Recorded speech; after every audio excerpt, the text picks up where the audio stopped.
আল্লাহর নবীর মা আমিনাতুজ জোহরা বর্ণনা করেছে, আমার পেটে বাচ্চা এসেছে। রাস্তাঘাটে চলতে গেলে ওরা বলা বলি করে, দেখো দেখো দেখো আমিনা আমিনা, ওর পেটে শেষ জমানার নবী রাসূলুল্লাহ। কিন্তু মা আমিনা বলছে, অবাক করা কাণ্ড, রাস্তার গাছপালারা পশু পাখিরা আমায় ডেকে ডেকে বলে, আমিনা আপনার পেটে শেষ জমানার নবী, অথচ আমি আমিনা কিছুই বুঝতে পারি না। কেন?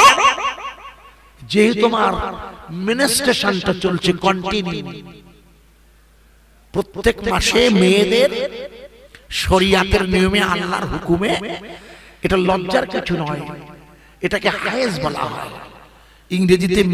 সব জানেন আপনারা, শরিয়াত ওই সময় নারীর সাথে পুরুষের মিলন হারাম করে দিয়েছে। ওই সময় নারীর নামাজ পড়াটাও নিষিদ্ধ করে দিয়েছেন আল্লাহ।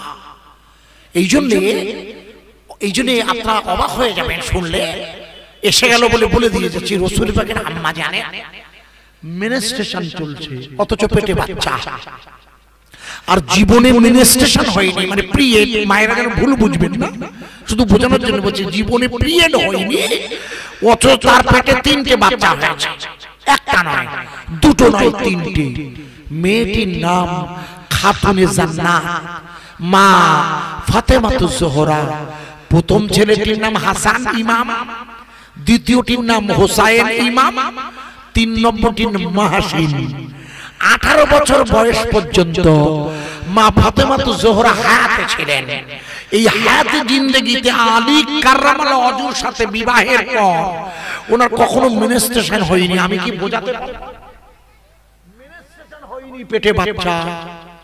আরে এর চেয়ে আরো আশ্চর্য তো, ঈসা আলাইহিস সালাতু ওয়াস সালাম মা যে বাপ নেই, একটু জোরে বলুন, আরো জোরে বলুন, মা আছে বাপ নেই, পেটে বাচ্চা। আশ্চর্য। আবার মাও নেই বাপও নেই, ছেলে হয়েছে, নাম হলো তার আদম, নাম রহিনা। নমস্তাশায় নমঃ নমঃ। পৃথিবীর জমিনে আমার সনাতন ধর্মীয় বন্ধুদের ধর্মে লেখা আছে, এই পৃথিবীর প্রথম সন্তানের নাম হলো, প্রথম পুরুষের নাম হলো আদম। কোরআনের ভাষা, ওয়াইজ ক্বালা রাব্বুকা লিল মালাইকা ইন্নী জাইলুন ফিল আরদে খলিফা। এই পৃথিবীর জমিনে আল্লাহর প্রথম প্রতিনিধি হযরত আদম, যার না আছে বাপ না আছে মা। একটু জোরে বলা যাবে না?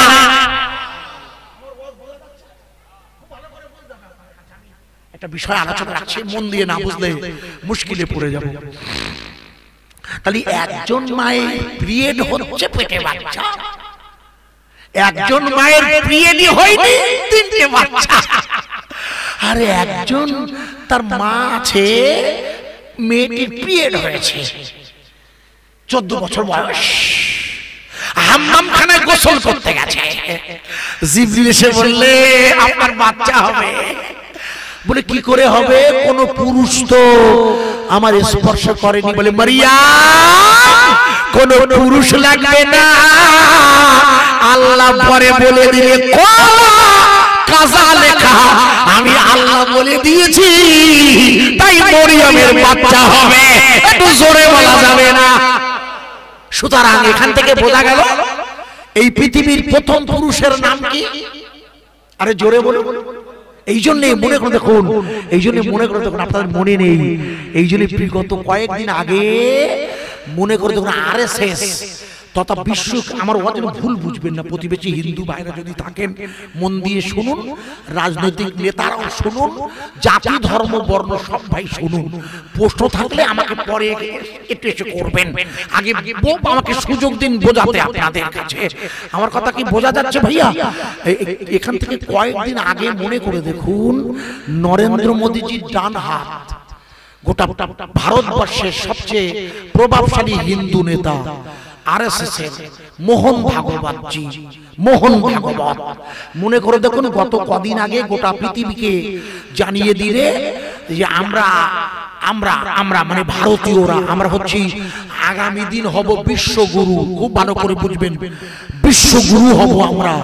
আর আমরা বিশ্বগুরু হতে গেলে আমাদের প্রথম কাজ হবে বাবরি মসজিদের পাশে রাম মন্দির বানানো হয়েছে, এটাকে বাদ দিয়ে ভারতবর্ষের কোন মসজিদের তলায় তোমরা হিন্দুরা মন্দির খুঁজতে যেও না। বলেছে না বলেনি? খুব ভালো করে মন দিয়ে আপনারা শুনে নেন, জানেন না কিন্তু শুনে নেওয়া ভালো, কাজে লাগবে। মোহন ভাগবতজি বললে রাম মন্দিরটা আলাদা, ওটা আলাদা, কিন্তু আর তোমরা নেতা হওয়ার লোভে কথায় কথায় ওই বলছিলাম একটু আগে, প্রধানমন্ত্রী মোদীজি মনে করে দেখুন চাদর পাঠাচ্ছে আজমিরে আর তলায় খুঁজছে শিবের জন্মের মাটি। আমার কথা মনে আছে? একদিকে চাদর পাঠাচ্ছে, মোহন ভাগবত বলে ও সব করো না, করো না সব। সাংবাদিকরা জিজ্ঞেস করছে, স্যার আপনি বলছেন ও সব করবে না, তা আপনি কি বলতে চাচ্ছেন? বলছে আমি বলতে চাই হিন্দু মুসলিম জৈন খ্রিস্টান সকলের ডিএনএ এক। সাংবাদিকরা বলে ডিএনএ মানে বোঝেন আপনার? ডিএনএ বোঝেন তো? ডিএনএ মানে একটা রক্তের নাম, যেমন যেমন কোলেস্টেরল চেক করতে রক্ত, যেমন থাইরয়েড হলে টিএসএইচ T1 3 T4 করতে হবে মেয়েদের, আপনারা জানেন। এইরকম একটা টেস্টের নাম ডিএনএ। ব্যাপারটা কি? ব্যাপারটা হচ্ছে কোন পুরুষ যদি অস্বীকার করে ওই মেয়েটির গর্ভে আমার বাচ্চা, ওটা আমার নয়, আমি বাড়ি ছিলাম না, কোথা থেকে কি হয়েছে, আমার কথা বোঝা যাচ্ছে? ভুল বুঝবেন না যেন। ওই মেয়ে চ্যালেঞ্জ করবে ও বাচ্চাটা তোমার, কিন্তু মুখে বললে হবে না, কোর্ট বলবে ওর ব্লাড টেস্ট করে আনো। ওই ব্লাড টেস্টার নাম হচ্ছে DNA। মিস্টার মোহন ভাগবতকে বললে, স্যার ডিএনএ টেস্ট যদি করতে হয় তাহলে হিন্দু মুসলমান বলে হ্যাঁ, এই হিন্দু মুসলমান জৈন খ্রিস্টান সকলের রক্ত হলো এক। সাংবাদিকরা তো বুদ্ধিমান, বলে তাহলে এক যদি হয়, আপনার কথা যদি তাই হয়, তাহলে হিন্দু মুসলমান জৈন খ্রিস্টান এদের আদি পিতাটাকে, কারণ রক্ত এক হলে তো সন্তান এক হবে নাকি? আমার কথা বোঝা যাচ্ছে না? বাপ এক হতে হবে তো। উনি তখন বলেন বাবা হলো এক, আদমা নামা রহিনা ও নমস্তে নমা নমা যা দেবী সর্বভূত। কেটে দিচ্ছি, আমি বুঝে নিয়েছি আপনাদের লোকেশন, বুঝতে পারবেন না সব, আমি কেটে দিচ্ছি ছোট করে, বোঝার চেষ্টা করুন। এই পৃথিবীর প্রথম মানুষের নাম আদম। এই আদম আলাইহিস সালাতু ওয়াস সালাম, আপনারা খেয়াল করে শুনবেন, আপনাদের বোঝানোর জন্য রাখছি। আল্লাহ পাক ওনাকে প্রথমে যে দেশের মাটিতে পাঠিয়েছিল সেটা হচ্ছে আমাদের ভারতবর্ষ। একটু জোরে বলবেন না? আরো জোরে বলবেন না? আগামী মাসে ফেব্রুয়ারি মাসে কেন্দ্রীয় সরকার ওই আমাদের প্রতিবেশী 5টা দেশের কাছে চিঠি পাঠিয়েছে। ভালো করে বলবেন, সেই 5টা দেশের একটার নাম মায়ানমার, একটার নাম বাংলাদেশ, একটার নাম পাকিস্তান, একটার নাম শ্রীলঙ্কা, আর একটার নাম ভারত। এই 5টা, 4টে পাশে যারা আছে এদের কাছে চিঠি দিয়েছে, মোট 5টি। এই 5টি দেশ আগে এক ছিল না? আরে হ্যাঁ না বলে, দিল্লিতে এই সরকারের সম্মেলন ডেকেছে, সেই 5 দেশের প্রতিনিধিরা একত্রিত হয়ে আমরা শান্তির বার্তা দিতে চাই। আমরা ছিলাম আগে এক, পাকিস্তানের সাথে এখন ঝামেলা, আর বাংলাদেশ আমার চোখ রাঙাচ্ছে একা। বাংলাদেশ আমার কাছে চাল দেই, আমরা চাল পাঠাই। শালা আমাদের চাল খেয়ে আমাকে বিএসএফ এর গুলি করতে আসতে আশ্চর্য, কিছু মনে করবেন না। তাই ভারত সরকার প্রতিবেশীদের ডাকছে পুরানো ভারত একের সাথে বসে সমস্যার সমাধান করতে। কেন? যেহেতু শ্রীলঙ্কায় মুসলিমদের উপরে আঘাত চলছিল কদিন আগে, মনে করে দেখুন। কিন্তু শ্রীলঙ্কার বর্তমান সরকার ওখানকার সেই বৌদ্ধ ধর্মের সেই নেতাটাকে গ্রেফতার করে জেলে পুরে দিয়েছে। আর মোদিজি মোহন ভাগবত যতদিন যাচ্ছে তত বুঝতে পারছে ধর্মের নামে হিন্দু মুসলমানের সংঘর্ষ বাঁধালে আখেরে প্রতিবেশীরা যারা দেশের বাইরে আছে বিরোধী শক্তি তারা হঠাৎ করে আক্রমণ করতে পারে। চীন যেমন আমাদের অরুণাচল প্রদেশ আর লাদাখে সৈন্যবাহিনী ঢুকে দিয়েছে।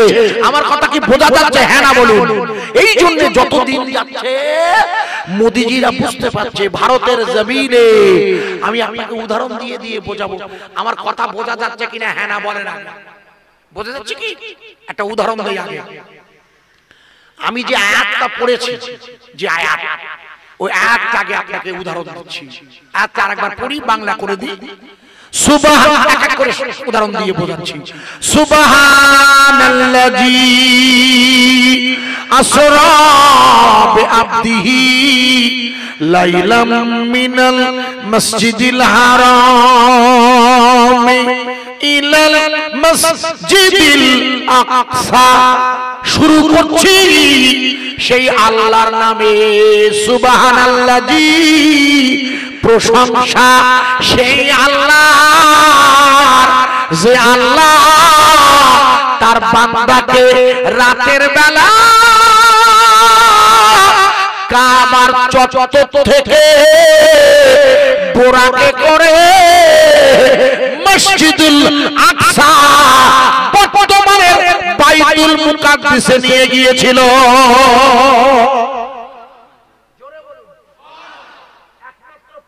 পাওয়ার যোগ্যকে পৃথিবীর জমিনে একমাত্র নবী, পৃথিবীর জমিনে একমাত্র প্রশংসা পাওয়ার যোগ্য হচ্ছে আল্লাহ। আল্লাহ ছাড়া আর কারো কাছে মাথা নত করা যাবে না। আমার কথা বোঝা যাচ্ছে কি? বলুন তো, আল্লাহ ছাড়া আর কারো কাছে মাথা নত করব না কেন? আপনাদের কি চিন্তা ভাবনা একটু বলুন তো, শুনলে ভালো হয়, তাহলে ওয়াজ বোঝাতে পারি। আল্লাহ ছাড়া আর কারো কাছে মাথা নত করা যাবে না কেন? আপনাদের কি মনে হয়? আব্বা যে কেউ একটু বলুন। যা তিনি শিরক হবে, একটা করে শিরক। আপনি তার সমতুল্য কেউ নেই। বাহ, আর কিছু আছে? এই জন্য কথা শুনতে হয়, শুনলে জ্ঞান বাড়ে। উনি বলেছেন শিরক হবে, ইনি বললেন আল্লাহ ছাড়া আর কারো সিজদা করা যাবে না। সবটাই ঠিক, কিন্তু আমারটা একটু ভেবে দেখুন তো। আমারটা আল্লাহু লা ইলাহা ইল্লা হুয়াল হাইয়ুল কাইয়্যুম। আপনাদেরটা মেনে নিয়ে আমি আমার আল্লাহর কোরআন থেকে আপনাকে বুঝিয়ে দিয়ে যাচ্ছি। আমরা পৃথিবীর কোন ব্যক্তির কাছে মাথা নত করি না কেন মা? এর কারণ হলো আমরা এমন এক আল্লাহর ইবাদত করি যে আল্লাহর মরণ হয় না।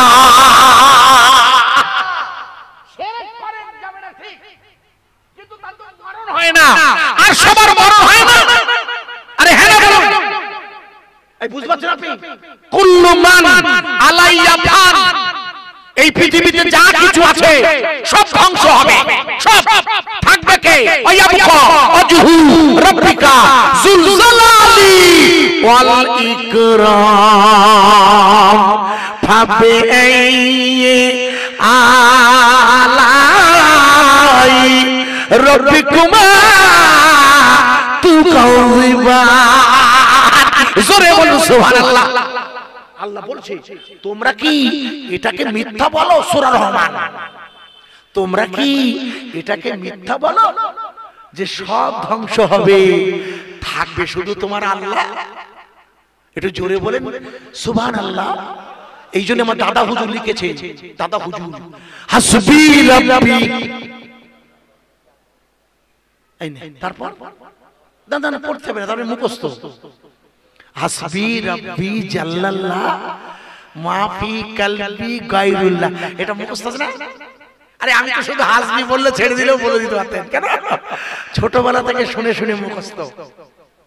কোথা থেকে শুনেছেন? ছোটবেলা থেকে। কেন? 120 বছর আগে দাদা হুজুর এটা প্রথম গায়। ইদানিং ইউটিউবে এটা মেয়েরাও গাইছে। ওই নেটটা খুলে দেখুন, এদের বলুন, আমি খুলতে পারি না, এদের কাছে জিজ্ঞেস করুন, খুলে নেবে। ওদের দেখুন মেয়েরাও গাইছে হাসবি রাব্বি জাল্লাল্লাহ, গাইছে নাকি না? হ্যাঁ না বলুন। আরে মেয়েরা তো গজল গাইছে এখন। পাল তুলে দে, পাল তুলে দে, হেলা করিস না, জিয়ারাতে যাব আমি সোনার মদিনা, পিছনে কালী ঠাকুরের মূর্তি আছে না খোকা? ওদের কাছে জিজ্ঞেস করেন, আপনারা তো জানেন না, আর জানলেও এখন বলবেন না। শুনে নিন, ইদানিং দেখবেন বাজারে যে গজল বার হয়েছে, এই গজলের 90% গানের সুর। যত গজল শিল্পী বাজারে বেরিয়েছে, মার্কেটে, ইউটিউবে তাদের গজলগুলো দেখবেন সব গানের সুরে ভরা। অথচ দাদা হুজুর লিখে দিয়েছেন, যে মজলিসে রাগ রাগিনীর গানের সুরে গজল হয়, ওই মজলিসে ওয়াজ করা এবং শোনা হারাম। লিখে নেন। আমি দুটো গজল একটু গাইছি, ইউটিউবে দেখবেন সব বাচ্চারা গাইছে, তাই এটা আমি প্রতিবাদ করছি। প্রতিবাদ মানে গজলের নয়, গানে। প্রথম গজলটি, ও গোচা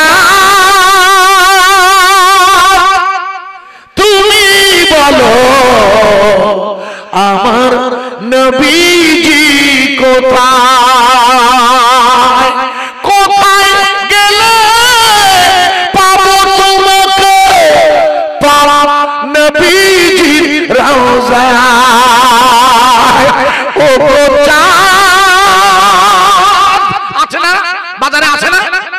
95 মৌলানা সাহেব গজলগুলো গাইছে এখন, একজন না, একটা গজল। এই গজলটা টাটকা গানের সুর, কিন্তু লিখেছেন যিনি, প্রথম গেয়েছেন যিনি, তিনি গানের সুরও দেননি। তিনি গজলটা রসুলের মহব্বতে গেয়েছেন, তার নাম বলছি। 2 নম্বরটা শুনুন আবার, যেটা বাজারে চলছে এখন খুব। জন্ম নবীর দেশে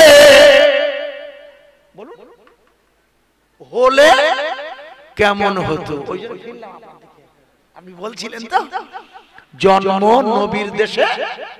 বলুন বলুন, এটাও বাজারে বেরিয়েছে, খুব হিট হয়েছে। কিন্তু এই গজলগুলো আসলে গেয়েছে কে?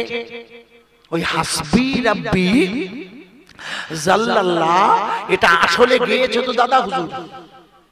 উনি তো সুদ দেননি, কিন্তু এ আর রহমানের মেয়ে, আল্লাহ রাখার মেয়ে, রাম মাধবের মেয়ে গেয়েছে গানের সুর দিয়ে। এই ওগো চাঁদ যিনি প্রথম গেয়েছেন, তিনি তো গানের সুর দেননি। যিনি প্রথম গেয়েছেন ওই জন্ম নবীর দেশে, তিনি তো গানের সুর দেননি। তিনি কে? তিনি হলেন ফুরফুরা শরীফের দাদা হুজুর কেবলার ছোট সাহেবজাদা আল্লামা সুলতানুল ওয়াইজিন ছোট হুজুর কেবলার প্রিয়তম সাহেবজাদা হুজুর সিরাজ সিদ্দিকী সাহেব। তখন আপনাদের মনে নেই, তখন ফিতের ক্যাসেট, ফিতের। আমি তো ওয়াজ করছি 40 বছর। অনেকে জানেন আমার নামে মানে আইজুল হক, ইউসুফ জুলাইকা একসাথে না, আমার পরে বেরিয়েছে, মারা গেছে। হযরতে মাওলানা বারুল ইসলাম সাহেব গোলাবাড়ি হাফেজ, চারিদিকে খাজা বাবার ওয়াজ, মারা গেছে। মানে আবুল কালাম দিগিরদার, আমরা বন্ধু কিন্তু একসাথে পড়েছি, টাইটেল একসাথে। আল্লাহ পাক খুব ভালো বক্তা ছিলেন, জানেন আপনারা। মাঝখানে খুব শরীর খারাপ করেছে, আল্লাহর মঞ্জুর হয়েছে। এখন আমি দুটো কথা বলতে পারি। আমি আজিজুর রহমান, বসিরহাটের ইটিন্ডা, একেবারে বাংলাদেশের লাগোয়া পথ আমার বাড়ি। আমি গুনাহগার, বিচার করে দেখলাম যে এই গজলগুলো সিরাজ সিদ্দিকীকে আমি বলছিলাম, বলে আপনার গজল, বলে আর বলবেন না, লজ্জা লাগে, এরা গাইছে গানের সুর। তাই আমি প্রথম যেটা গেয়েছি, যেটা দাদা হুজুর গেয়েছে কত কষ্ট করে, হাসবি রাব্বি জাল্লাল্লাহ, এটা শুনে শুনে মুখস্থ আছে। এর মানে জানেন আব্বা? এর মানেটা প্রথম লাইনের মানে শুনুন, আমার কাজে লাগবে তাই ওটা তুললাম প্রথম লাইনটা, পরেরটা লাগলে আবার আসবো। হাসবি রাব্বি জাল্লাল্লাহ, এই লাইনের বাংলা মানে হলো দাদা হুজুর বোঝাতে চেয়েছে, ও আমার মুরিদিরা, ও আমার সালেকেরা, আমি তোমাদের ওসিয়াত করছি, হাসবি রাব্বি জাল্লাল্লাহ, সকল প্রশংসা ওই আল্লাহ, যে আল্লাহ জাল্লে জালালাহু ও আমানা আলাহু, অর্থাৎ সকল প্রশংসা ওই আল্লাহর, যে আল্লাহর ধ্বংস হয় না। আরে জোরে বলুন, আরো জোরে। আল্লাহ রাসূল ওই মক্কা কাবা থেকে যাত্রা শুরু করেছিল যে মসজিদে, তার নাম হচ্ছে বাইতুল মুকাদ্দিস। মনে করে দেখুন, আল্লাহর নবীর মা, ভালো করে মুখস্থ করুন, হযরতে মা আমিনাতুজ জোহরা বলছে, একটু আগে বলেছিলাম না ওনার পেটে বাচ্চা এসেছে, পিরিয়ড হচ্ছে, মনে আছে? বস ভুলে গেলে মুশকিল। আল্লাহর নবীর মা আমিনাতুজ জোহরা বলছে, যেদিন আমার বেটা হয়েছে সোমবার, না ভোর না রাত, হযরত আব্দুল মুত্তালিব বলছে, আমি খানায়ে কাবায় দাঁড়িয়ে আছি, আমি আব্দুল মুত্তালিব লক্ষ্য করে দেখি আল্লাহর কাবা, আল্লাহর কাবা ওই আমিনার বাড়ির দিকে সেজদায় মাথা নত করেছে। আমি নিজে দেখছি। আব্দুল মুত্তালিব বলছে, আল্লাহর কাবা জন্ম নিচ্ছে কে? বলুন বলুন, রাসূলুল্লাহ। আব্দুল মুত্তালিব বলছে, আল্লাহর নবীর মা আমিনাতুজ জোহরা বলছে, যখন আমার বেটা হয়েছে আমি লক্ষ্য করে দেখি ওটা একটা নূরের দোলা। কিসের দোলা? এটাকে বলা হয় নূরে মুজাসসাম। এটাকে কি বলা হয় মুখস্থ করেন, এটা আমাদের আকীদা, ফুরফুরা শরীফ কথা। আহলে সুন্নাতুল জামাতের আকীদা হলো আল্লাহর নবী পূর্ণ নূর, না মাটি আছে ওখানে, বোঝা যাচ্ছে কি? না আছে পানি, না আছে হাওয়া, না আছে আগুন, পূর্ণটাই ওনার নূর। আমার ওয়াজ বোঝা যাচ্ছে কি? ইউটিউবে একদল বক্তা করছে, আপনাদের এলাকায় যারা ঘুরে দেখবেন, অনেকে বলছে রাসূলের শরীরে মাটি আছে, উনি মাটির তৈরি। খবরদার, রাসূল পূর্ণ নূর, উনি নূরি মুজাসসাম, এটা আমাদের আকীদা, দাদা হুজুর বলেছেন, ইনি হচ্ছেন পূর্ণ নূর। এই জন্য ওনার পেশাবটাও ধরে রাখলে শরবত হিসাবে খেয়ে ফেলেছে। পেশাব, পেশাব তো বন্ধ হয়, ওটা রেচন পদার্থ, মানে বেরিয়ে এসেছে, যেটা কিডনি ডাইজেস্ট করে ছেড়ে দিয়েছে, ওটা তো দুর্গন্ধ হয়। মায়েশা বলছে, আমার স্বামীর পেশাবটা সুগন্ধে ভরা, একটু জোরে বলবেন না? এক সাহাবা খেয়ে ফেলেছে, হুজুর বললে, ও আমার পেশাব খেয়েছে আয়েশা, জীবনে ওর আর পেটের রোগ হবে না, একটু জোরে বলবেন না? তাহলে রাসূলের শরীর পূর্ণ নূর নয়? নূর নূর নূরাজি, নূর নূর নূরাজি। স্বামী বিবেকানন্দের জন্মবার্ষিকী চলছে, স্বামী বিবেকানন্দ উনি লিখেছেন, দেখে নেন, মধ্যপ্রাচ্যের আকাশে একটা উজ্জ্বল নূর এসেছে, উজ্জ্বল জ্যোতি, উনি হলেন মুহাম্মাদুর রাসূলুল্লাহ। একবার জোরে বলা যাবে? নূর নূর নূরাজি, নূর এসেছে, আর তারি নূরি চারিদিকে আলো হয়েছে, রাসূল এসেছে, আরে রাসূল এসেছে, চারিদিকে চেয়ে দেখো নূর এসেছে। মামিনা বলছে, আমি ওই নূরের আলো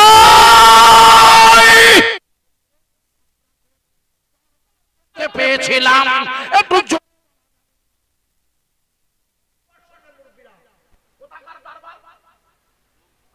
রোম রোম রোম কোথায়?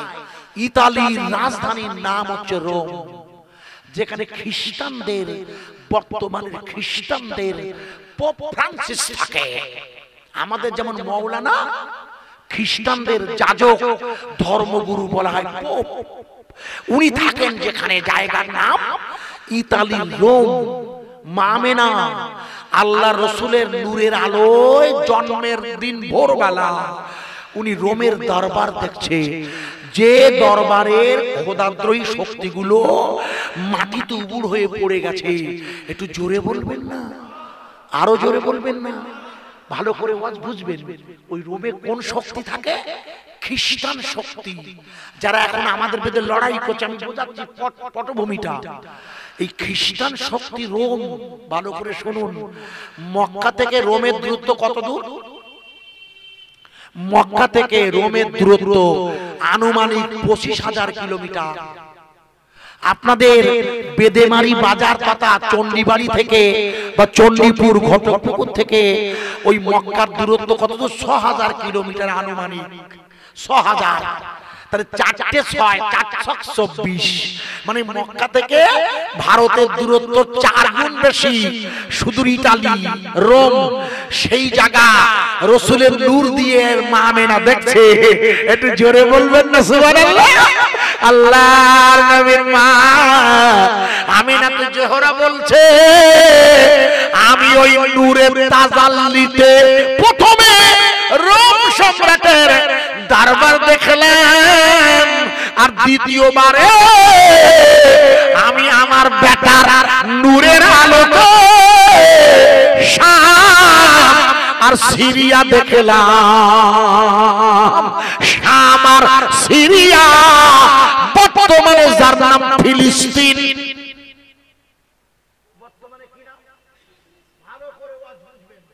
রাসূল কি করেছিল?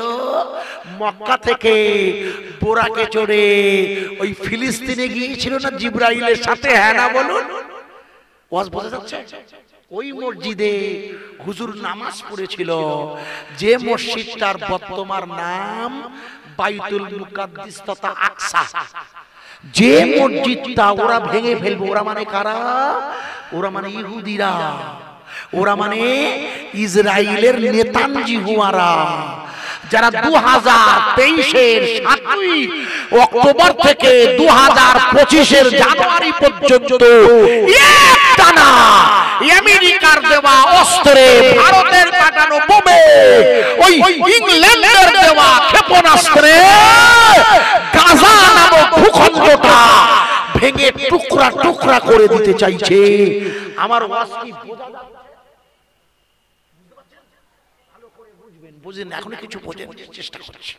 মনে করে দেখুন, 2023-এর 7ই অক্টোবর থেকে 2025-এর জানুয়ারি, আজ হলো সম্ভবত 14, সম্ভবত 13, 14, আগামীকাল মনে হয় 15 হবে।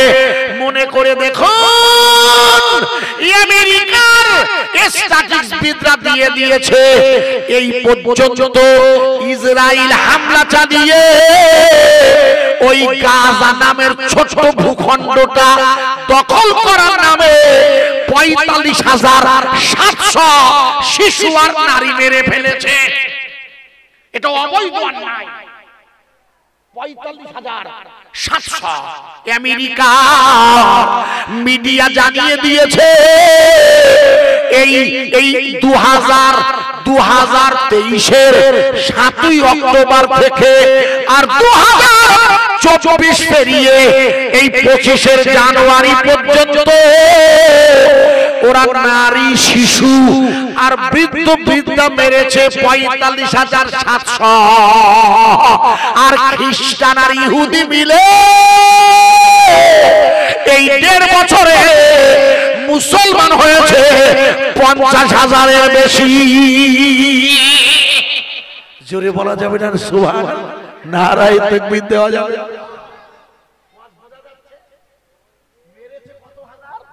মুখস্থ করেন স্ট্যাটিস্টিক্স। ওরা গাজা দখল করবে, অথচ ওই জায়গাটার স্বপ্নে কে দেখেছিল? এই দেখো, ওয়াজ ভুলে গেলে মুশকিল। গুড ওয়াজ বোঝার চেষ্টা করেন। যে জায়গায় মা আমেনা দেখলে সেই জায়গাটার নাম সিরিয়া আর শাম। কি নাম? সিরিয়া। সিরিয়া নাম শুনেননি? যেখানে যেখানে আসাদ সরকারকে জোর করে নয় বিদ্রোহীরা নামিয়ে দিয়ে গণতান্ত্রিক ভাবে ওখানে ওখানে নতুন সরকার আসবে। কোন সিরিয়া? যে সিরিয়ার রাজধানীর নাম হচ্ছে দামাস্কাস, যেখানকার মসজিদে ঈসা রুহুল্লাহ নামবে, যেখানে যুদ্ধ হচ্ছে, যেখানে ওই এলাকায় তো কিয়ামত হবে। আশ্চর্য! কিয়ামত হবে কোথাও? ওই এলাকায় না হাদিস এসেছে। আল্লাহু আকবার! কোথাও ওয়াজ করছি, মুশকিল তো বুঝানো। ওই এলাকায় কিয়ামত হবে, ওইখানে ঈসা রুহুল্লাহ আসবেন। কোথায়? ওই সিরিয়ার মসজিদে, রাজধানীর নাম হচ্ছে দামাস্কাস। ঈসা রুহুল্লাহ নামবে। আমি আপনাকে একটু আগে একবার বলেছিলাম যে ঈসা রুহুল্লাহর বাপ নেই, মা আছে। মনে আছে আব্বা? ভুলে গেলে মুশকিল বক্তৃতা। ঈসা রুহুল্লাহর মা নেই, বাপ আছে। কিন্তু আশ্চর্য, আল্লাহ বললে মারিয়াম। আপনি চিন্তা করছেন কেন? লোকে বলছে মরিয়মের পেটে বাচ্চা এসেছে, স্বামী নেই, হয় কি করে? আল্লাহ বলে মারিয়াম, আমার মারিয়াম, আমি আপনাকে এই ক্ষমতা দিয়েছি, আপনার পেটে যে বাচ্চা এসেছে জন্ম নেওয়ার সাথে ওকে আপনি দোলনায় শুইয়ে দেবে। আপনার ছেলে আপনার সতীত্বের বর্ণনা দেবে। একটু জোরে বলা যাবে না? বলে আল্লাহ আপনি বলেন? হ্যাঁ আমি বলছি। আল্লাহ রাসূলকে জিজ্ঞেস করা হয়েছে, ইয়া রাসূলুল্লাহ বলুন তো আজ পর্যন্ত পৃথিবীতে কোন বাচ্চা আতুর ঘরে জন্ম নেবার পরে কথা বলেছিলেন? ইদানিং একদল বক্তা, আগের দিন এক বক্তা ধরেছিলাম, পরে আমি তাকে ভেঙে দিলাম, ভুল বলছেন। বলছে আল্লাহ রাসূল জন্ম নিয়ে আতুর ঘরে ইয়া উম্মতি বলেছিল। বাজে কথা, মিথ্যে কথা। বসে আল্লাহ আমার লিখেছেন, ওটা বলেনি, ওটা বলেনি। জন্ম নেবার পরে ইয়া উম্মতি হুজুর বলেনি, আল্লামা রুহুল আমিন লিখেছে। এটা দাদা হুজুরের বল। ভালো করে শুনবেন, উনি কি করেছিলেন জন্ম নিয়ে? ওই নূরের দোলা দেখার পর মা আমেনা বলছে, আমি লক্ষ্য করে দেখলাম আমার ছেলে তার আঙুলটা আকাশের দিকে তুলে জানুতে ভর দিয়ে মাটিতে সেজদা দিয়েছিল। আল্লামা রুহুল আমিন শাহ, কিতাবের নাম মিলাদে মুস্তাফা, দাদা হুজুরের মত। একবার জোরে বলুন সুবহানাল্লাহ। এই জন্য পৃথিবীর জমিনে দুটো বাচ্চা মায়ের পেট থেকে জন্ম নিয়ে কথা বলেছিল। একটা ছেলের নাম ঈসা রুহুল্লাহ, আর দ্বিতীয় ছেলের নাম হযরত জরাউজওয়ালা। মুখস্থ করেন, হযরত জরাউজওয়ালা। জীবনে শোনেননি, আমার কাছে শোনেননি, আমি ব্যাখ্যা করব না। শুন, নামটা শুনে বুখারী বর্ণনা করেছে। সাহাবারা জরাউজওয়ালাকে জানে না, কিন্তু ঈসা রুহুল্লাহকে জানে। আপনারাও জানেন না জরাউজওয়ালাকে? মায়ের পেট থেকে বাচ্চা হলে কথা বলেছিল। আমি লম্বা করব না, মূল কথা বলে বিদায় নেওয়ার সময় দেওয়া আছে। প্রিয় ভাই সব, যে জায়গায় রাখছিলাম আপনাদের খিদমতে, বোঝার চেষ্টা করবেন। ঈসা রুহুল্লাহ আতুর ঘরে তার মায়ের সতীত্বের সাক্ষ্য দিয়েছিল, দোলনায় শুয়ে কথা বলেছিল। আর ঈসা রুহুল্লাহকে যখন আল্লাহ আকাশে উঠিয়ে নিয়েছিল তখন আর বয়স ছিল কত? বলতে পারবেন না? এতদিন ধরে ওয়াজ শুনছেন। ঈসা রুহুল্লাহকে যখন আল্লাহ আকাশে উঠিয়ে নিলে, যখন ওনাকে মেরে ফেলছিল, তখন ওনার বয়স ছিল 33। কত? জোরে বলুন, চেঁচিয়ে বলুন। 33 লিখে নেন। কেন? যেহেতু খ্রিস্টানদের সাথে সম্পর্ক আছে। ঈসাকে ওরা যিশু বলে। ওদের বাইবেলে লেখা আছে জেসাস হ্যাজ কাম, যিশু আবার ফিরে আসবে। আর রাসূল বলেছে ঈসা ফিরে আসবে। তার জন্য আমি আমার পাশে জায়গা রেখেছি কবরে। ঈসা রুহুল্লাহর কবরের জায়গা কোথায়? আরে ঈসা রুহুল্লাহর কবরের জায়গা মদিনাতুল মুনাওয়ারায়, মায়েশার ঘরের মধ্যে। মায়েশার ঘরে রাসূল পর্দা নিয়েছিল। যেদিন রাসূল পর্দা নেবে, আল্লাহ রাসূল পর্দা নেবে, মায়েশা জিজ্ঞেস করছে, ইয়া রাসূলুল্লাহ, আল্লাহ রাসূল বলছে, আয়েশা আমি যদি পর্দা নেই তুমি আমার কোথায় কবর দেবে? বলে হুজুর আমায় জিজ্ঞেস করছেন কেন?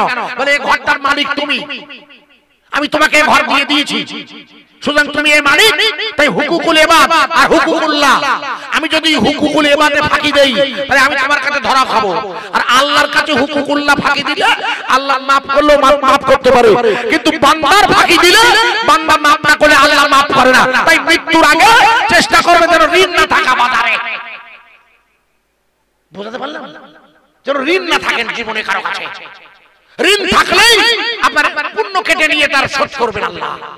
ওটা হুকুকুল ইবাদ, বান্দার ইবাদত। তাই বান্দা আল্লাহ রাসূল জিজ্ঞেস করছে, আয়েশা ঘর দিয়েছি তোমাকে, বলো তুমি ওই ঘরে মালিক? বলে হুজুর তো আমার না যাবে। নো, আমি স্বামীকে, আমি স্বামী, আমি আমার স্ত্রীকে দিয়ে দিয়েছি, ওর মালিক তুমি। বলে তাই? বলে হ্যাঁ। বলে হুজুর ও ঘর আমার? বলে হ্যাঁ।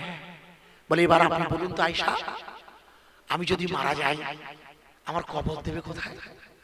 তো মা আয়েশা খুব বিশিষ্ট হাদিসবিদ ছিলেন, উনি খুব ভালো মশলা জানতেন। উনি বলেন, ইয়া রাসূলুল্লাহ, শরীয়তের হুকুম হলো নবীগণ যেখানে মারা যায় সেখানেই তার কবর হয়।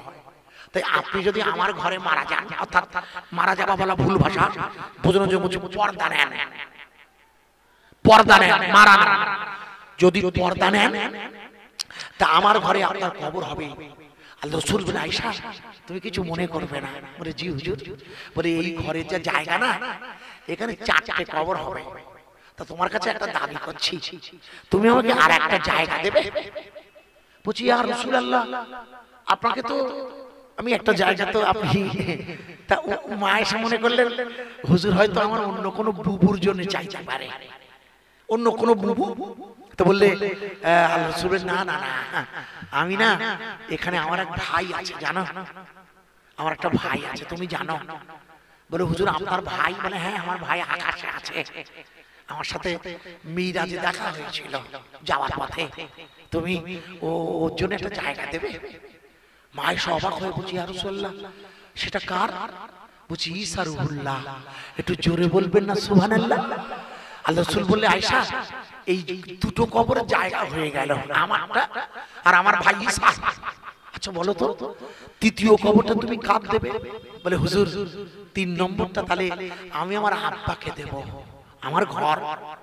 আল্লাহ রাসূল খুব খুশি হলেন, বলে আয়েশা যেখানে আমি সেখানে আবু বকর। খুব ভালো হয়েছে। মনে করে দেখুন, আপনাদের মনে নেই আল্লাহ রাসূলকে মা আয়েশা বললেন না যে আল্লাহ, ইয়া রাসূলুল্লাহ 4 নম্বর জায়গাটা আমার। জিবরিল এসে বলে, ইয়া রাসূলুল্লাহ ও 4 নম্বর জায়গা আয়েশার না। সর্বনাশ, বুঝতে পারছেন? আসল জায়গার মালিক কে? মা আয়েশা। তা যার যে মালিক সে শুতে চাইবে না রাসূলের পাশে? একটু হ্যাঁ না বলুন, স্বামী তো। আল্লাহর নবীকে মা আয়েশা বলছে, ইয়া রাসূলুল্লাহ ওই চতুর্থ জায়গাটাই আমি আয়েশা ঘুমাবো। জিবরিল এসে বলল, ইয়া রাসূলুল্লাহ আপনি যেন খবরদার বলে দেবেন না ওই জায়গাটায় আয়েশা ঘুমাবে, আপনি বলে দিন, তাহলে আয়েশার মন খারাপ হবে।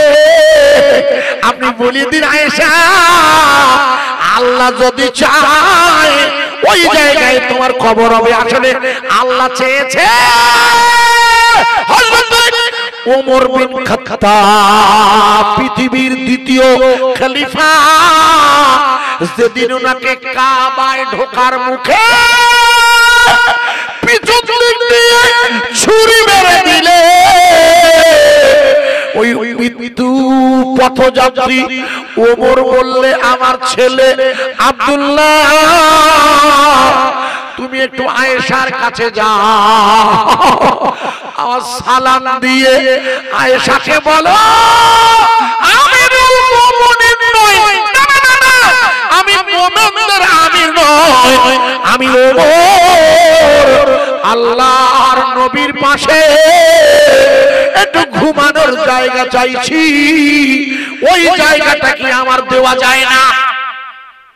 এই জন্য এখানে শরীয়তের মসলা এসেছে, যাদের কোনো কবর দেওয়ার জায়গা নেই, যাদের লাশ মোবারক দাফন করার জায়গা নেই, যাদের জায়গা বাড়তি আছে কবরস্থানে, ওই মুমিন ভাইকে সেখানে কবর দিতে সুযোগ দেবেন। অনেকে বলে আমাদের নিজেদের কবরস্থান, এটা আমাদের বংশের লোক, সবাই বাইরের লোক দেব না। কুল্লু মুমিনুন ইখওয়ানি, প্রতিটা মুমিন হলো আমার ভাই। ঈসা রূহুল্লাহ আলাইহিস সালাম 33 বছর বয়সে আকাশে উঠেছেন। ওনার 33 বছর পর 2500 বছর হয়ে যাবার পর আল্লাহ রসুল এসেছেন, ওনার 2500 2 থেকে 2500 পর, আর আল্লাহ রসুলের সময় এসে গেছে কত বছর এখন? 1500। তাহলে কত হলো মোট?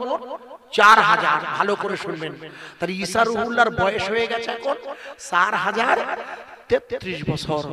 উনি যে কবে নামবেন জানি না, তখন 1-200 বছর বাড়বে। যেহেতু খুব বেশি বাকি নেই ইমাম মেহেদী আসার। কেন কেন বাকি নেই? এই কারণে বাকি নেই, ইমাম মেহেদী আলাইহিস সালাম যে তরিকা করবে সেই তরিকাটা হচ্ছে নকশবন্দিয়া মুজাদ্দিদিয়া তথা মুজাদ্দিদিয়া তরিকা। এটা লেখা আছে মাকতুবাত শরীফে, পড়ে নেবেন। দাদা হুজুরের খলিফা আল্লামা রুহুল আমিন লিখে দিয়েছে তরিকত পরে ইমাম মেহেদী নকশবন্দিয়া মুজাদ্দিদিয়া তরিকায় বায়াত হয়ে আল্লাহ জিকির করবেন। তার মানে এই যে সময় আমরা বসে আছি এখন কার সময় চলছে? মুজাদ্দিদ আল-পেশানির সময় না খোকা? এই মুজাদ্দিদ আল-পেশানি মানে দ্বিতীয় হাজারের মুজাদ্দিদ উনি, পাঞ্জাবের সিরহিন্দে শুয়ে আছে যিনি, আহমদ সিরহিন্দি। আপনার মনে নেই পাঞ্জাবের সিরহিন্দে আকবর বাদশার বিরুদ্ধে লড়াই করেছিল, ওটা ওনার সময় চলছে না? মনে করে দেখুন 973 হিজরিতে উনি জন্ম নেন, 1000 বছর হচ্ছে ওনার সময়। তাহলে পাক্কা 2000 হিজরি পর্যন্ত ওনার সময় হবে। এখন কত হিজরি? এখন 1446 হিজরি। এখনো 554 বছর বাকি আছে ওনার সময়। আমি এখনো পর্যন্ত হাদিস কোরআন ঘেটে তৃতীয় হাজারের মুজাদ্দিদের নাম খুঁজে পাইনি, 1000 বছরের মুজাদ্দিদের নাম খুঁজে পাইনি। আমার জানা নাই, আপনারা জানা থাকলে জানিয়ে দেবেন। আর যেহেতু জানা নাই সেই হেতু বাস্তব হচ্ছে ইমাম মেহেদী আসবেন, দেরি নেই। কেন? ইহুদিরা ওই বাইতুল মুকাদ্দাসটাকে মন্দির বানাবে বলে আমেরিকার প্রেসিডেন্ট জো বাইডেন একটা লাল গরু প্লেনে করে ইসরায়েলে পাঠিয়ে দিয়েছে। মন্দিরের নামকরণ হয়ে গেছে, নাম রাখা হয়েছে সালমান মন্দির। নবী সুলাইমানকে ওরা সালমান বলে, তাই সেখানে মসজিদের ভাঙা জায়গা ওই বাইতুল মুকাদ্দিস ভেঙে ওরা মন্দির বানাবে। নাম ঠিক হয়ে গেছে, গরুটা আনা হয়ে গেছে লাল বর্ণের গরুটা, তার ছবি আমার কাছে আছে। যাই হোক, ওই লাল বর্ণের গরুটাকে জবাই করে ওরা কি করবে? ছাই করবে। ছাই আপনি জানেন না, মাথায় ঢুকবে না, শুধু এতটুকু বলছি, ওরা চেষ্টা করছে বাইতুল মুকাদ্দিসটা ভাঙতে। তাই ইসরায়েল বিগত 14 মাস ধরে গাজার মসজিদ মাদ্রাসাগুলো সব বুলডোজার বোম্বিং করে করে ভেঙে দিয়েছে। আমি আপনাকে জিজ্ঞেস করছি, আব্বা এত পরিমাণ বোম্বিং করার পরেও হামাসের ঈমানদাররা টিকে আছে না নেই?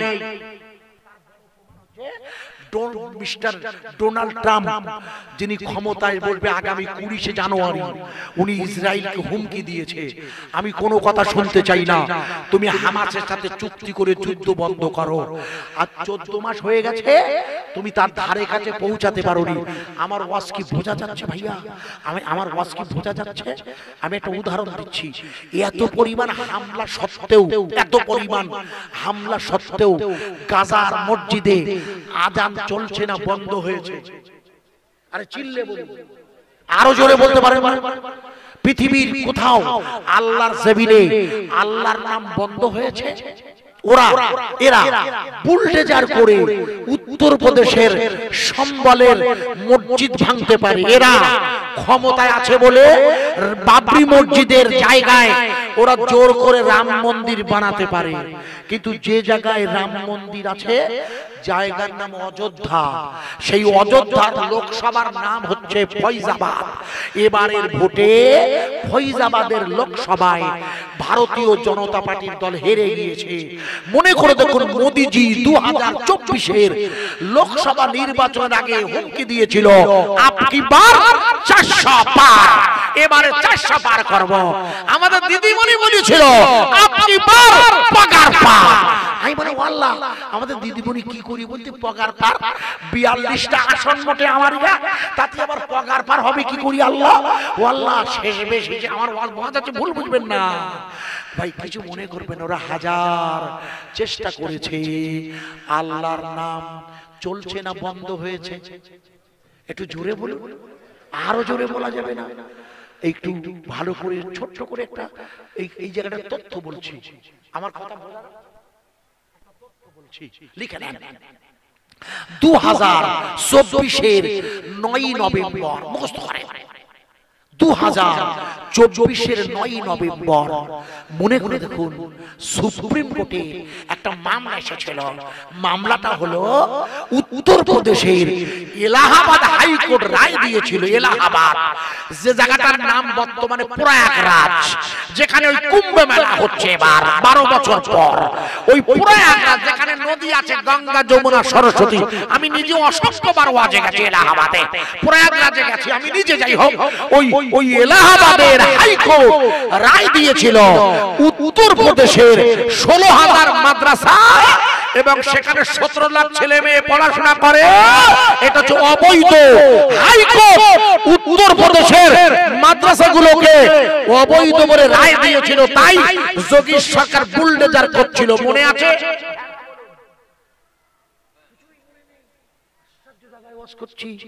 2024-এর 9 নভেম্বর ওই মামলাটা উঠেছে যার আদালতে। ওই দিন হলো ওনার জীবনের শেষ মামলা। 10ই নভেম্বর উনি রিটায়ার করবেন সুপ্রিম কোর্টের প্রধান বিচারপতি। নাম তার শ্রী শ্রী চন্দ্রচূড় মহাশয়, লিখে নেন। ইনি কোনো মুসলমান নন, ইনি হিন্দু ভাই। এনার সাথে আরো 4 জন বিচারপতি, 4 জনই হিন্দু ভাই। মামলাটা কি? ভারতবর্ষের উত্তরপ্রদেশের যেখানে দারুল দেওবন্দ আছে, যেখানে সাহারানপুরে মাজার উলুম আছে, যেখানে বেরেলি শরীফের মাদ্রাসা আছে অসংখ্য, যেখানে আহমদ রেজা খানের মাদ্রাসা আছে সুন্নতুল জামাতের, ওইখানকার মাদ্রাসাগুলো সব অবৈধ বলে দিয়েছে হাইকোর্ট। আমার কথা বোঝা যাচ্ছে কি ভাই? এই মাদ্রাসা গুনাহগার। এমনকি আল্লাহর ওলিদেরও সগীরা গুনাহ হয়ে যেতে পারে, মনে থাকবে? কোন আল্লাহর ওলি কবিরা গুনাহ করবেন না ওলি হবার পর। ওলি হওয়ার আগে কবিরা গুনাহ হতে পারে। যেমন হযরতে মনে করতে কোন বিশ্বে হাফি মদ খেতেন, মনে করতে হযরতে হাবিবে আজমি তাসকিরাতুল আউলিয়া খুলে দেখুন, ওই জামানার সেরা সুদখোর ছিলেন। এটা তো কবিরা গুনাহ। কিন্তু যখনই হযরতে মনে করে দেখুন হাসান বসরি রাহমাতুল্লাহ আলাইহির হাত মুবারকে হাত দিয়ে বায়াত হলেন, এই বায়াত হবার পরে আর কবিরা গুনাহ করা যাবে না। কারণ আপনি কবিরা গুনার জন্য তওবা করেছেন। এই কারণে আপনার বয়স হয়েছে 80, আল্লাহ আপনার দরুদের ওসিলায় আর আপনার 50, হাতে কত থাকে? বাড়তি 30। আল্লাহ যদি আপনার জীবনের 50 বছরের গুনাহটা মাফ করে দেয়, তাহলে হাতে রইল 30। মানে যার যেমন বয়স সেটাই বলছি। এই 30টা যাবে কোথায়? আপনার তো আর লাগছে না এখন। এই 30টা চন্ডী বাড়ির জমিনে আপনার আব্বা আম্মা আছে, হয় দুনিয়ায় নাই কবরে। আপনার আব্বা বা পরিবার হয় দুনিয়ায় নাই কবরে। আল্লাহ রাসূলের শানে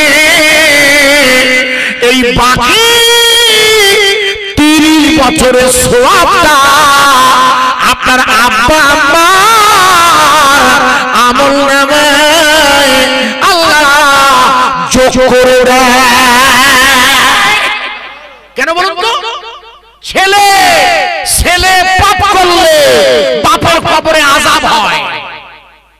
ছেলে মোবাইল দেখলে, মেয়ে জিনা করলে তার পাপ বাপের কবরে গিয়ে বর্তায়।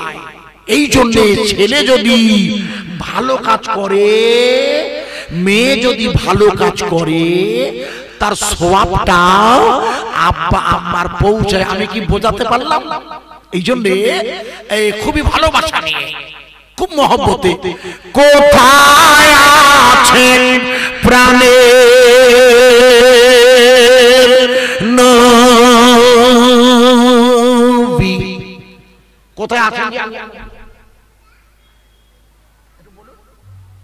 শরীফে। বাহ, ভালো বললেন তো, যেতে মন চায় না ইনশাআল্লাহ। আমার আগে ইমাম সাহেব বলছিল আমি 4 বার গেছি কিন্তু মন ভরে না। আপনাদেরও মন চায়, কিন্তু চাইলে তো হবে না। সেই গাড়ির গায়ে গুলো দেখা থাকে, দেখবেন গাড়ির গায়ে দেখলে হবে খরচা আছে। এখন হজের খরচা হয়েছে আনুমানিক 7 লাখ। 4 লাখের উপরে জমা দিতে হবে। আপনাকে সৌদি আরবে 45 দিন থাকার বাড়তি খরচা নিয়ে যেতে হবে। 2টো পশু কুরবানির হাদিয়া লাগবে। সব মিলিয়ে একটা ব্যাপক খরচা, যেহেতু কেন্দ্রীয় সরকার ভর্তুকি তুলে দিয়েছে। আর সৌদি গভর্নমেন্ট হজ উমরাটাকে ব্যবসায় নিয়ে গিয়েছে, তাই খরচাটা বেড়ে গেছে, দারুণ বেড়েছে। আপনারা আমার কথা কি বুঝতে পারছেন?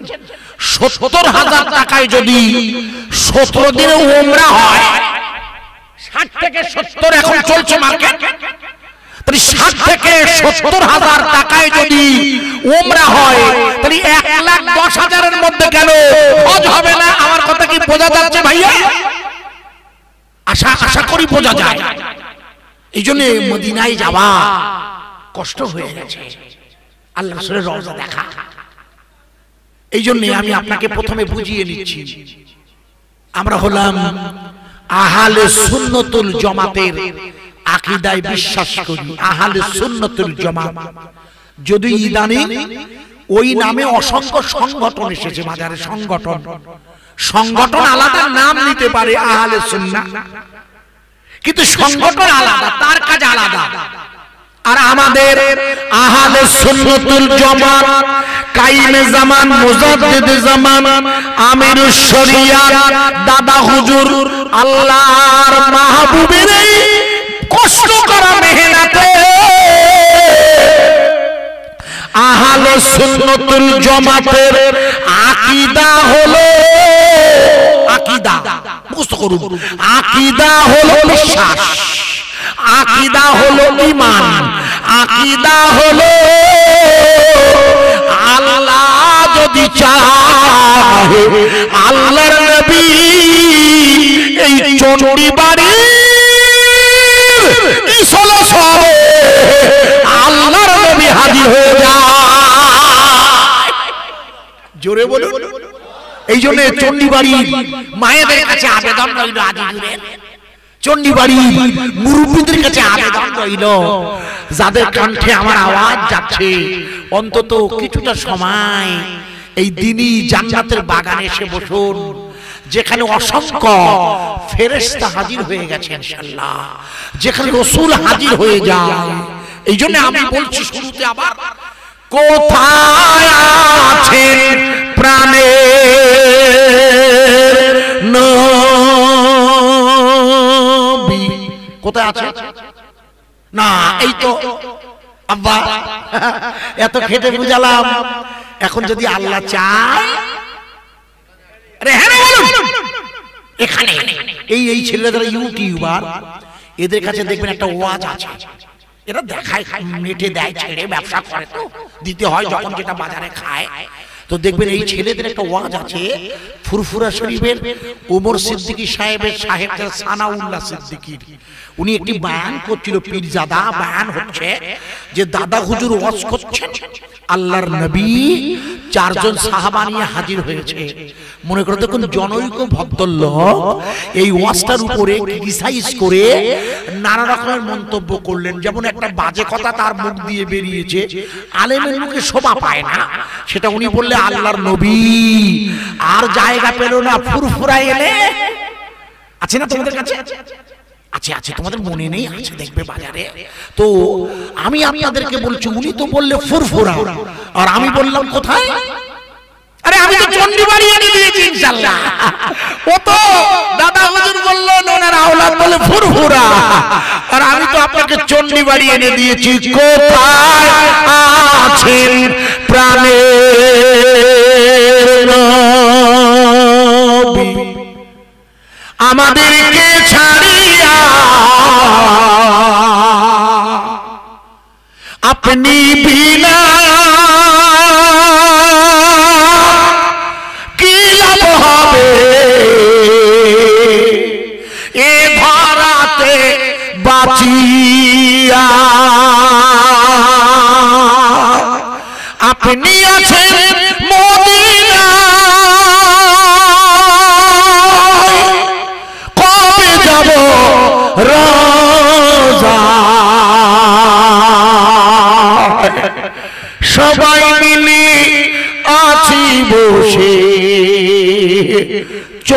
বাড়ির জলসায় দূর ভারতে আবাস আমার, দূর ভারতে আবাস আমার, জীবনতলা থানাতে। ওগো আল্লাহ কবে যাব জিয়ারাতে রওজাতে, হতাম যদি তোতা পাখি, থাকতো দুটি ডানা, পেরিয়ে সাগর উড়ে যেতাম সোনার মদিনা। আল্লাহুম্মা সাল্লি আলা, জোরে বলুন,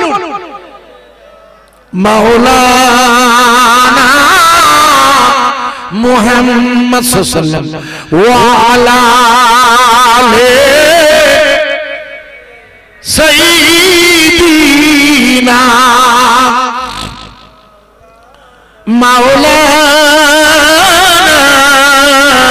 মুহাম্মদ সাল্লাল্লাহু আলাইহি ওয়াসাল্লাম। আউযু বিল্লাহি মিনাশ শাইতানির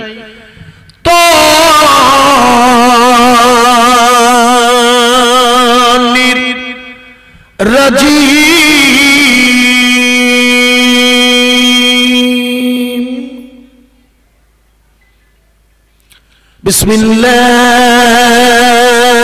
বিসমিল্লাহির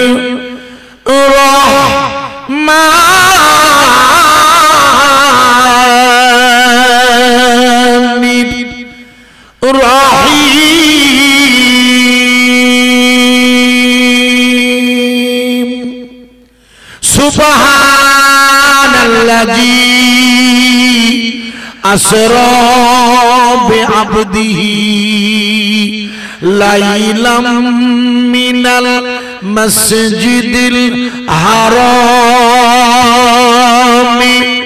ইলাল মসজিদিল আকসা ইলা আখিরিল আয়াত। ওয়াকালা রাসূলুল্লাহ সাল্লাল্লাহু আলাইহি ওয়াসাল্লাম লা সালাতা ইল্লা বি হুজুরি কলব। সম্মানিত আমাদের পবিত্রতম বেদেমারি বাজার পেরিয়ে চণ্ডীবাড়ি এই প্রিয়তম জামে মসজিদে সুধী ইমাম সাহেব, সম্মানিত আমাদের এই মহল্লার জামে মসজিদের মুয়াজ্জিন সাহেব এখানে আছেন,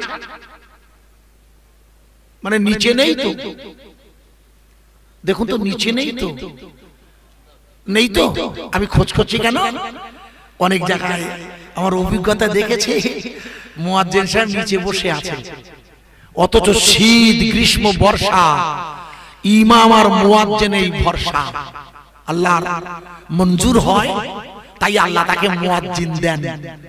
মুয়াজ্জিন বেতন কম, খুব কম, এত বেতন কম লোকের সাথে বলা যায় না। 24 ঘন্টা ডিউটি, না এলে আবার বকাবকি, এত কষ্টের কাজ, দেখবেন এত কম বেতন তবু আল্লাহর উপরে তাওয়াক্কাল করে আযান দেন।